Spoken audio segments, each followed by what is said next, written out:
नमस्ते। आज मैं आपसे एक सवाल पूछना चाहती हूँ कि कभी आपने आपका खुद का ब्लड प्रेशर चेक किया है या अपने घर वालों का ब्लड प्रेशर चेक किया है? और जब ये ब्लड प्रेशर बहुत ज्यादा आता है तो सबसे पहले आप क्या करते हैं? मुझे कमेंट में लिख के जरूर बताइए। क्या आपको उस समय घबराहट महसूस होती है? क्या आप तुरंत अस्पताल जाते हो या डॉक्टर से मिलने जाते हो या उसे अनदेखा करते हो?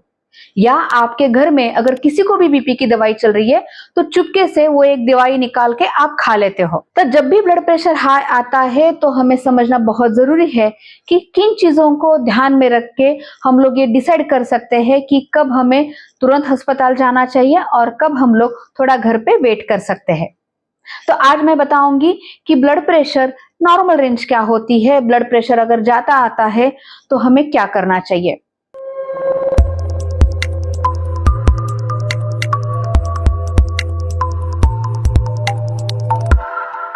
सबसे पहले तो ब्लड प्रेशर ये कोई वैल्यू नहीं बल्कि एक रेंज है।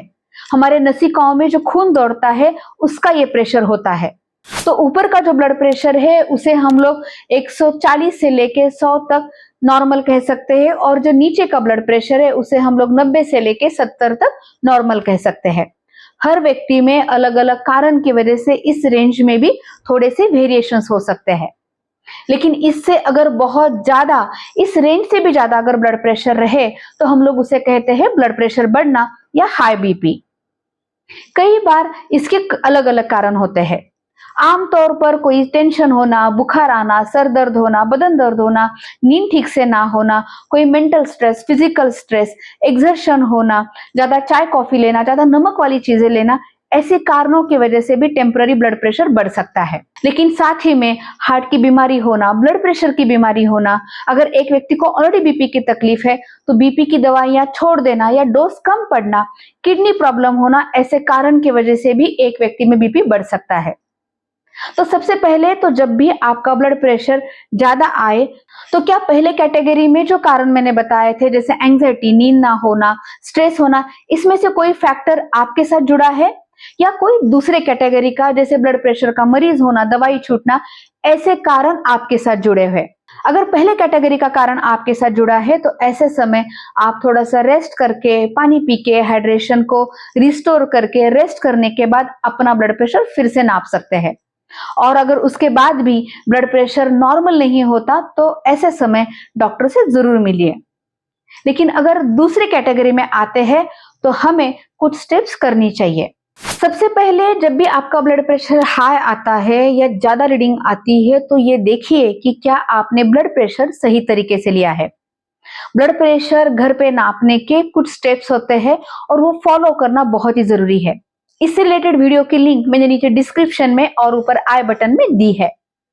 तो ये स्टेप्स आप जरूर फॉलो कीजिए, जैसे कि 5 मिनट रेस्ट करना, लेटना या कुर्सी पे पीठ टेक के बैठ जाना, आपके पैर जमीन पे टिके होने चाहिए और आपका हाथ जहां पे आप ब्लड प्रेशर चेक करने वाले हैं वो हार्ट लेवल पे होना बहुत जरूरी है। ब्लड प्रेशर का कफ सही साइज का होना चाहिए और ब्लड प्रेशर नापते वक्त पेशेंट बहुत ही रेस्टिंग जोन में होना चाहिए। और अगर एक रीडिंग हाई आती है तो आप 5 मिनट पेशेंट को रेस्ट करवा के फिर से और एक रीडिंग लीजिए और वो भी अगर रीडिंग आती है तो और एक थर्ड रीडिंग ले सकते हैं और तीनों रीडिंग का एवरेज निकाल के वो रीडिंग को आपको नोट डाउन करना है। अगर सारे स्टेप्स फॉलो करने के बाद भी आपका ब्लड प्रेशर का रीडिंग ज्यादा आता है तो हमें आगे के स्टेप्स के बारे में सोचना चाहिए। तो सबसे पहले ये देखिए कि ब्लड प्रेशर बढ़ने के साथ साथ एक व्यक्ति में और कोई लक्षण है क्या। लक्षण जैसे कि बहुत ज्यादा सर दर्द होना, आंखों को धुंधला दिखना या आंखों के सामने काला काला दिखना, एक हाथ में या पैर में या बदन के कोई भी हिस्से में कमजोरी महसूस होना, बोलने में मुश्किल आना, चक्कर आना, बेहोशी हो जाना, नाक से खून निकलना, सीने में दर्द होना, सांस फूलना, ऐसे अगर कोई भी लक्षण है तो ये लक्षण बताते हैं कि ब्लड प्रेशर बढ़ने की वजह से कोई भी एक ऑर्गन जैसे कि आंख, ब्रेन, हार्ट, किडनी, इसके ऊपर जोर आ रहा है या उसका डैमेज हो रहा है और ऐसे समय आपको तुरंत अस्पताल में जाना बहुत जरूरी है। तो दूसरी तरफ अगर एक व्यक्ति में ऐसे कोई भी लक्षण नहीं है लेकिन ब्लड प्रेशर रीडिंग ज्यादा आ रही है तो अब हमें क्या करना चाहिए? तो सबसे पहले उसे 5 से 10 मिनट थोड़ा सा आराम करना चाहिए। थोड़ा सा पानी लीजिए, हाइड्रेशन को मेंटेन कीजिए, थोड़े ढीले कपड़े पहनिए और बिना स्ट्रेस लिए थोड़ा सा रेस्ट कीजिए। और उसके बाद और एक रीडिंग जरूर लीजिए। और अगर दूसरी रीडिंग भी ज्यादा आती है और साथ ही में वो ब्लड प्रेशर का मरीज है और उसकी दवाई छूट गई है, तो वो अपनी रेगुलर दवाई ले सकता है।